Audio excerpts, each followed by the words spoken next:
नमस्कार दोस्तों, मेरे चैनल पर आप सभी का स्वागत है। मैं हूं मनीषा आपके साथ। दोस्तों, जैसा कि हम सभी जानते हैं कि इस टाइम कोरोना वायरस का जो कहर है हमारे देश पर ही नहीं बल्कि पूरी दुनिया में इसका संकट छाया हुआ है, जिसकी वजह से पूरे देश में लॉकडाउन चल रहा है और अब ये लॉकडाउन बढ़ कर के 3 मई तक हो गया है, जिसकी वजह से हम कहीं बाहर आ जा नहीं सकते, हमारे बच्चे भी बाहर नहीं निकल सकते। केवल हम ज़रूरी काम के लिए ही या ज़रूरी सामान के लिए ही बाहर जा सकते हैं और इसी में हमारी और हमारे परिवार की भलाई है। ऐसे में मेरे पास कुछ दिनों से कमेंट आ रहा है कि मैडम, मुझे अपने बच्चे का टीका लगवाने जाना था लेकिन लॉकडाउन की वजह से मैं नहीं जा पा रही हूँ, मैं क्या करूँ।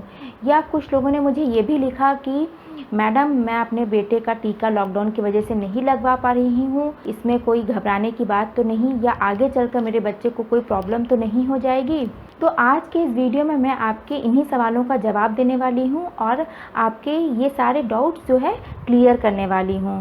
देखिए, सबसे पहले मैं आपको ये बताना चाहती हूँ कि किसी भी कारणवश या अभी जो लॉकडाउन चल रहा है उसकी वजह से अगर आप अपने बच्चे को टीका लगवाने नहीं जा पा रही हैं या अगले 2-3 महीने तक आप नहीं जा पाएँ, तो इसमें घबराने की कोई भी बात नहीं है, इसमें और इससे डरने की भी कोई बात नहीं है। इससे आपके बच्चे को कोई प्रॉब्लम नहीं होगी और आप इस चिंता को, इस टेंशन को अपने मन से बिल्कुल निकाल दीजिए और बिल्कुल काम डाउन हो जाइए। और अभी तो आप बिल्कुल भी घर से बाहर बच्चे को लेकर के मत निकलिए या टीका लगवाने के लिए अस्पताल में लाइन मत लगाइए, क्योंकि इसी में आपके और आपके बच्चे की भलाई है। क्योंकि मेरे भी बेटे को इस महीने टीका लगने वाला था लेकिन मैं लॉकडाउन की वजह से नहीं जा पा रही हूँ।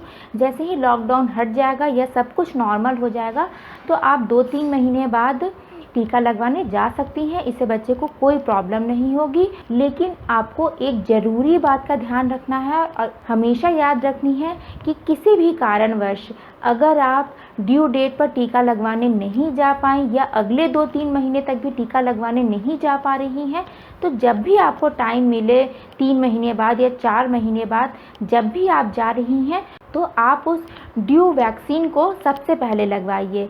आप सबसे पहले तो टीका वाला वैक्सीन का जो कार्ड आपको डॉक्टर ने दिया था उससे लेकर के ज़रूर जाइए, क्योंकि अगर आप उसे लेकर के जाएंगी तो डॉक्टर उसके आगे टिक कर देते हैं, जिससे डॉक्टर को भी याद रहता है और आपको भी याद रहेगा कि मेरे बेटे को इतने इतने टीके लग चुके हैं।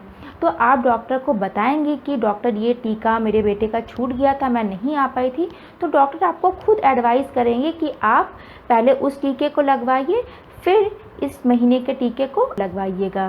तो इस बात को आपको ध्यान रखना है और ज़रूर से याद रखना है कि जो टीका आपका छूट गया है या जो ड्यू वैक्सीन था, सबसे पहले उस वैक्सीन को आप लगवाइए, उसको अनदेखा बिल्कुल भी मत करिए। कभी कभी क्या होता है कि कुछ लोग ऐसा सोचते हैं कि जिस महीने का टीका छूट गया या हम नहीं जा पाए, तो वो ये सोचते हैं कि अरे वो वैक्सीन तो छूट गया, अब जो वैक्सीन इस महीने की है तो हमें इस महीने की वैक्सीन को लगवा लेना चाहिए, जो छूट गया अब वो नहीं लग सकता।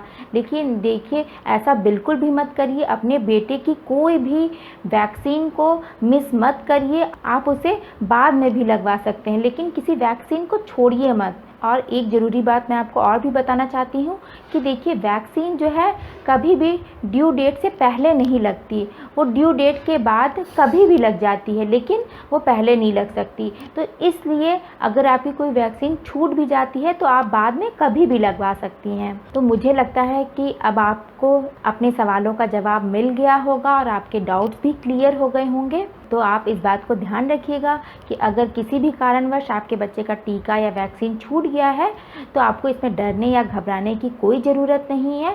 आपको जब भी टाइम मिले आप जा कर के उस ड्यू वैक्सीन को लगवा सकती हैं, उसको मिस नहीं करना है। तो आपको ये वीडियो कैसा लगा मुझे कमेंट सेक्शन में ज़रूर बताइएगा। अगर वीडियो आपको थोड़ा भी पसंद आया है तो इसको लाइक कर दीजिए और दूसरे पेरेंट्स के साथ शेयर करिए, क्योंकि इस टाइम बहुत से पेरेंट्स परेशान हैं। बेसिकली वो पेरेंट्स परेशान हैं जिनके बच्चे अभी बहुत छोटे हैं, 2 या 3 महीने के हैं या जो न्यू बॉर्न बेबी हैं, वो पेरेंट्स ज़्यादा परेशान हैं कि अगर मेरे बच्चे का वैक्सीन छूट गया तो इसको कोई आगे चलकर प्रॉब्लम ना हो जाए। तो इसलिए इस वीडियो को ज़्यादा से ज़्यादा पेरेंट्स के साथ शेयर करिए जिनके अभी न्यू बॉर्न बेबी हैं। और सब्सक्राइब करना बिल्कुल भी मत भूलिएगा। सब्सक्राइब करते वक्त बेल आइकन ज़रूर हिट करिएगा जिससे कि मेरी अगली आने वाली वीडियो का नोटिफिकेशन आपको सबसे पहले मिल जाए और आप मेरी सारी वीडियो से अपडेट रहें।